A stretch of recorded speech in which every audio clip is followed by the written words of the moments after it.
Hello दोस्तों, स्वागत है आपका मेरे YouTube चैनल ज्ञानशाला में। विजन आईएएस मैगजीन के अध्ययन के क्रम में आज हम विज्ञान एवं प्रौद्योगिकी का टॉपिक देखेंगे। टॉपिक नेम है थ्री पेरेंट बेबी। सबसे पहले हम ये देख लेते हैं कि ये न्यूज में क्यों बना हुआ है। हाल ही में यूके के माइटोकॉन्ड्रियल डोनेशन ट्रीटमेंट प्रक्रिया की सहायता से एक शिशु का जन्म हुआ है।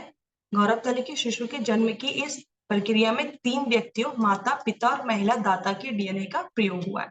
पूरी लाइन में जो चीज इंपॉर्टेंट है, ये वाला लाइन बहुत इंपॉर्टेंट है कि 3 पर्सन्स, माता, पिता और एक महिला दाता के डीएनए का प्रयोग किया गया है। तो तभी इसका नेम क्या है, थ्री पेरेंट बेबी रखा हुआ है।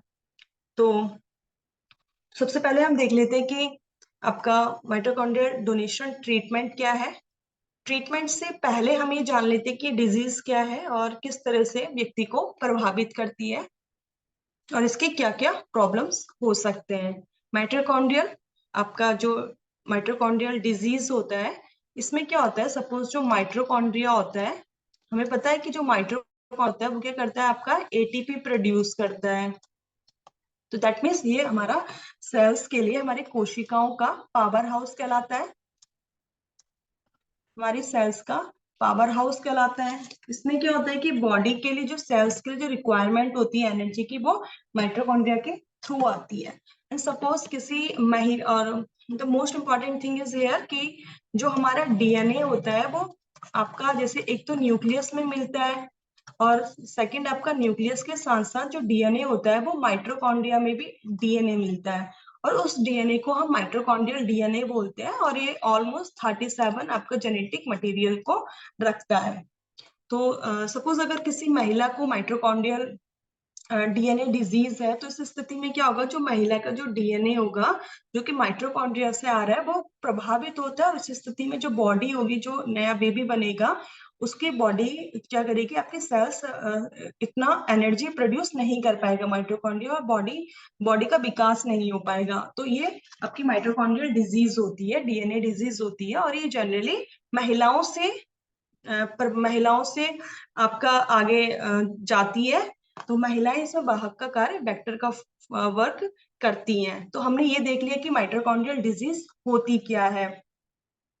अब हम माइटोकॉन्ड्रियल डोनेशन ट्रीटमेंट के बारे में देखते हैं कि ये होता क्या है।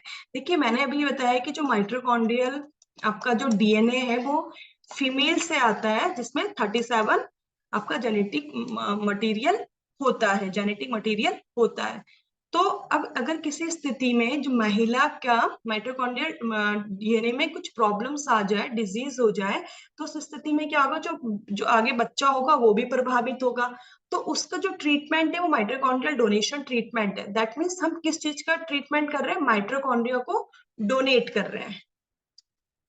तो अब देखते हैं कि है क्या mitochondrial donation treatment. In vitro fertilization की मदद से गर्भधारण हेतु उपयोग की जाने वाली एक तकनीक है। इसमें माता पिता के जेनेटिक मटेरियल और एक दाता डोनर के माइटोकॉन्ड्रियल मटेरियल का उपयोग किया जाता है। दैट मीन्स इसमें क्या आने वाला है, जैसे एक मदर हो गई, ये आपका ये फादर, ये डोनर हो गए आपके। तो मदर और फादर का जो बेबी होगा उसमें हम क्या करेंगे, जो डोनर है वो अपना, क्योंकि मदर का डीएनए जो है, मदर का जो माइटोकॉन्ड्रियल डीएनए है वो प्रभावित है, उसमें डिजीज है जो माइटोकॉन्ड्रियल डीएनए है। तो उस माइटोकॉन्ड्रियल डीएनए को हम चेंज कर देंगे किसकी हेल्प से, जो डोनर होगा, जो भी डोनर महिला होगी उसके माइटोकॉन्ड्रियल डीएनए से। तो ये प्रोसेस जो कहलाएगी आपकी माइटोकॉन्ड्रियल डोनेशन ट्रीटमेंट कहलाती है। मैं एक बार इसको और ब्रीफ कर देती हूँ। माइटोकॉन्ड्रियल डिजीज पढ़ा हमने कि माइटोकॉन्ड्रिया में जो डीएनए होता है ऑलमोस्ट 37 जेनेटिक मटेरियल्स को रखता है और अगर इसमें डिजीज होती है तो ये आगे बच्चों को प्रभावित करेगी, जिससे उनका जो एनर्जी प्रोडक्शन होगा सेल्स में उतना प्रॉपर नहीं हो पाएगा और बच्चों का ग्रोथ जो होगा वो प्रभावित होगा। तो इससे बचने के लिए माइटोकॉन्ड्रियल डोनेशन ट्रीटमेंट आता है, जिसमें एक फीमेल क्या करेगी, अपने माइटोकॉन्ड्रियल डीएनए का डोनेशन करती है। तो ये तो हो गया आपका माइटोकॉन्ड्रियल डोनेशन ट्रीटमेंट प्रोसेस। तो इसमें क्या लिखा है, इस तकनीक में रोगग्रस्त माइटोकॉन्ड्रिया को स्वस्थ माइटोकॉन्ड्रिया से बदल दिया जाता है ताकि माइटोकॉन्ड्रियल रोग माता से संतान में हस्तांतरित ना हो। तो देखिए इसमें इंपॉर्टेंट क्या, माता से।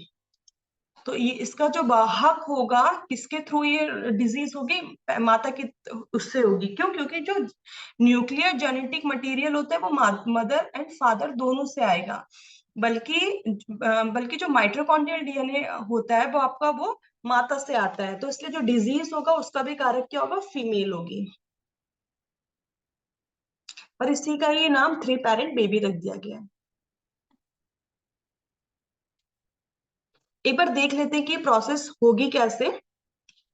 तो जनरली इसमें क्या होता है, माइटोकॉन्ड्रियल डोनेशन में दो तरह की प्रोसेस यूज में आती है। एक का नाम है मैटरनल स्पिंडल ट्रांसफर और दूसरे का नाम है प्रो न्यूक्लियर ट्रांसफर। तो यहाँ पे एक छोटा सा डायग्राम भी बना हुआ है, एक बार उसको देख लेते हैं। देखिए,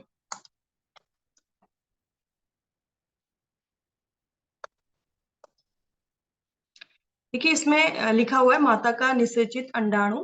तो दैट मीन जो फर्टिलाइज एग है उसकी बात की जा रही है। इसमें क्या है, आपका अस्वस्थ माइटोकॉन्ड्रिया है और न्यूक्लियस दिखा रखा है। सेकंड में दाता जो डोनर है, जो फीमेल है, उसका फर्टिलाइज एग है। तो इसका डीएनए, इसका जो माइटो हेल्दी है।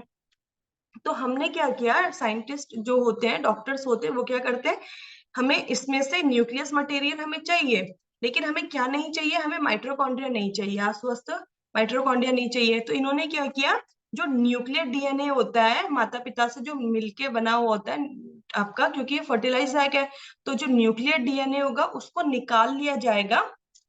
और वो देखिए ये यहाँ पे ये दिखाया हुआ है। फिर उसमें और फिर जो आपका आपकी जो स्वस्थ महिला है, जो डोनर है, उसका हमको क्या चाहिए, उसका हमें न्यूक्लियस मटेरियल नहीं चाहिए, डीएनए नहीं चाहिए। क्यों? क्योंकि हम चाहते हैं कि जो बेबी हो उसमें जो सारे के सारे गुणधर्म है वो अपने माता और जो माता पिता है उनसे हो।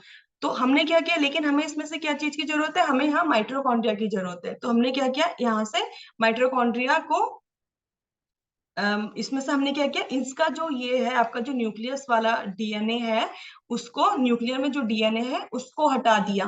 तो इससे क्या होगा, यहाँ हमें एक स्ट्रक्चर इस तरह से दिख रहा होगा जिसमें जो पूरा का पूरा जो ये वाला प्रोसेस है, ये जो पोर्शन है, ये डोनर के थ्रू हमको मिला हुआ है। और इसमें माइटोकॉन्ड्रिया भी है आपका। तो इसमें क्या किया हमने, फिर देन फाइनली हमने जो ये वाला आपका जो ओरिजिनल पेरेंट्स थे, जो मदर थी, उसका हमने न्यूक्लियस जो डीएनए था वो यहाँ पे लगा दिया है। एक बार मैं फिर से एक्सप्लेन करने की कोशिश करती हूँ। ये आपकी सपोज ये मदर है, ये मदर है, ये डोनर है, एंड देन ये फाइनल प्रोडक्ट हो गया आपका। मदर के केस में हमको न्यूक्लियस में जो हमारे पास डीएनए है हमें वो चाहिए, ठीक है। और महिला से हमें क्या चाहिए, जो डोनर महिला है उससे हमें स्वस्थ माइटोकॉन्ड्रिया चाहिए। तो हमने जो ये महिला है, जो डोनर है, इसके पूरे के पूरे अंडाणु में से क्या किया, जो न्यूक्लियस मटेरियल वाला डीएनए था वो साइड कर दिया। तो अब इससे क्या होगा, जेनेटिक मटेरियल नहीं जाएगा, सिर्फ माइटोकॉन्ड्रिया की जो मटेरियल होगा, जो जेनेटिक्स होंगी वो हमें यहाँ से मिलेंगी। एंड देन यहाँ पे क्या किया, जो न्यूक्लियस है हमने इसको यहाँ ग्राफ्ट कर दिया। देन उसके बाद फाइनल प्रोडक्ट हमें ये मिला। और फिर देन इसको क्या करेंगे, क्योंकि ये आईवीएफ प्रोसेस है, देन महिला की जो यूट्रस होता है उसमें इसको स्थापित कर दिया जाएगा। एक बार देख लेते हैं इसमें कौन कौन से मेथड्स गिवन है। मैटरनल स्पिंडल ट्रांसफर, दो टेक्निक्स होती है। फर्स्ट वन हो गई आपकी maternal spindle transfer technique and second one हो गई pro nuclear transfer technique. Maternal spindle transfer technique में क्या होगा कि जो न्यूक्लियर जेनेटिक मटेरियल को अंडाणु से अलग करके डोनट के अंडाणु में स्थानांतरित कर दिया जाता है, जो प्रोसेस हमने पहले पढ़ी। ये दोनों के दोनों प्रोसेस में अंतर इतना ही है कि जो मैटरनल स्पिंडल टेक्निक होती है वो बिफोर द फर्टिलाइजेशन होगी, और जो आपकी प्रो न्यूक्लियर ट्रांसफर टेक्निक होगी वो आफ्टर द फर्टिलाइजेशन होगी। देखिए ये डायग्राम सेम वही शो कर रखा है। यहाँ पे दाता जो डोनर है, जो डोनर फीमेल है, हमने उसको दिखा रखा है। उसका जो अंडाणु है ये दिखा रखा है, उसमें स्वस्थ माइटोकॉन्ड्रिया है। यहाँ से उसका जेनेटिक मटेरियल जो न्यूक्लियस है उसको साइड कर देंगे। एंड देन यहाँ पे क्या फिट कर देंगे, जो हमारे आपके जो दंपत्ति है उनके जेनेटिक मटेरियल को यहाँ फिट कर दिया जाएगा। देन उसको लैब में ग्रो किया जाएगा। देन जो प्रोसेस होती है आईवीएफ की उसको किया जाएगा।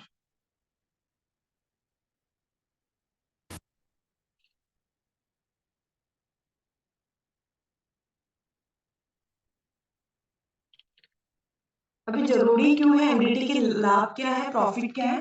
तो सिंपल सी बात है, पहली बात तो कि आपके जो डिजीज होंगी हम उसको रोक सकते हैं, अनुवांशिक संबंधी जो भी प्रॉब्लम हो रही होगी उससे रिलेटेड वो रोक सकते हैं। अगर कोई आपका जो जैसे लिखा है एमआरटी कैसी महिला कपल्स को लाभान्वित कर सकती है जो अनुवांशिक रूप से दोनों से संबंधित संतान प्राप्त करने तो इच्छुक है, और इस तरह के संतान के लिए इसमें एक महिला के न्यूक्लियर डीएनए तथा दूसरी महिला के माइटोकॉन्ड्रियल डीएनए का प्रयोग किया जाता है।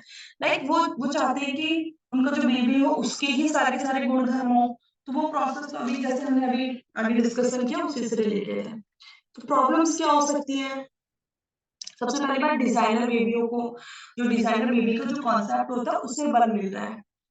एग्जाम्पल हो गया लाइक जैसे पुअर वर्सेस हम रिच पीपल्स देख लेते हैं, तो रिच क्या करेगा, वो इजिली इस प्रोसेस को लागू कर सकता है और पुअर नहीं कर पाएंगे, तो कहीं ना कहीं एक ही प्रॉब्लम क्रिएट हो रही है।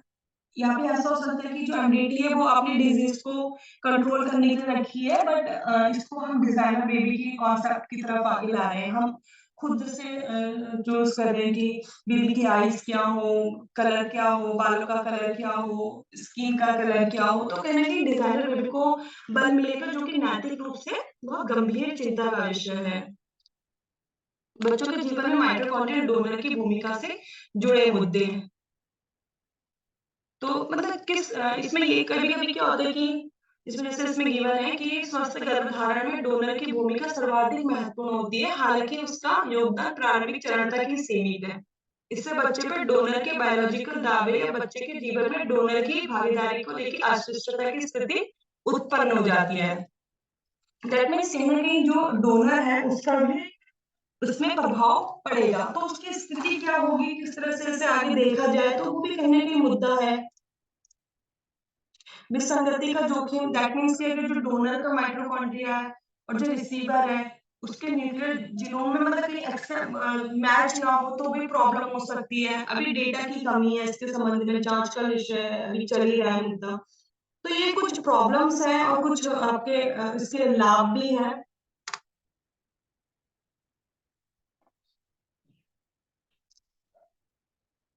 एक बार देख लेते हैं माइटोकॉन्ड्रिया क्या होता है। माइटोकॉन्ड्रिया को मुख्य रूप से कोशिकाओं का पावर हाउस कहते हैं। पावर हाउस का मतलब है कि एक ऐसा हाउस जहाँ से पावर क्रिएट हो रही है, दैट मीन्स सेल्स के लिए जो पावर मिल रही है वो माइटोकॉन्ड्रिया से मिलती है। तो माइटोकॉन्ड्रिया में क्या होता है, आपका सेल्यूलर मेटाबॉलिज्म प्रोसेस होती है। इसके थ्रू क्या होगा, जो फूड होता है उसको एनर्जी में कन्वर्ट कर दिया जाएगा। आपके जो फूड को इस तरह के मॉलिक्यूल्स में परिवर्तन किया जाएगा, चेंज कर दिया जाएगा, जो कि आपके बॉडी के लिए जरूरी होते हैं, लाइक प्रोटीन्स में, कार्बोहाइड्रेट्स में, जो कि इसेंशियल एलिमेंट्स होते हैं उनमें आपका बना दिया जाता है। तो एक बार मैं इस पूरे पूरे टॉपिक को ब्रीफ कर देती हूँ। थ्री पैरेंट बेबी, और इसमें हमने पढ़ा कि एक मदर, फादर, एक डोनर होती है, और माइटोकॉन्ड्रिया जो डीएनए डिजीज होता है वो महिला से बच्चों में जाता है।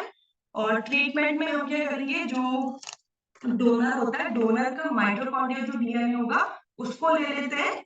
सिर्फ वही वाला पोर्शन लेना है हमें, माइटोकॉन्ड्रियल डीएनए वाला। क्यों? क्योंकि हमें सारे के सारे गुणधर्म जो आपके उनकी जो ओरिजिनल माता है या जो दंपत्ति है उनके चाहिए। तो हमने एमडीटी का मुद्दा इस तरह से देखा। ये यहाँ पे डायग्राम गिवन है आपका, आप इससे भी इसको टॉपिक को समझ सकते हैं।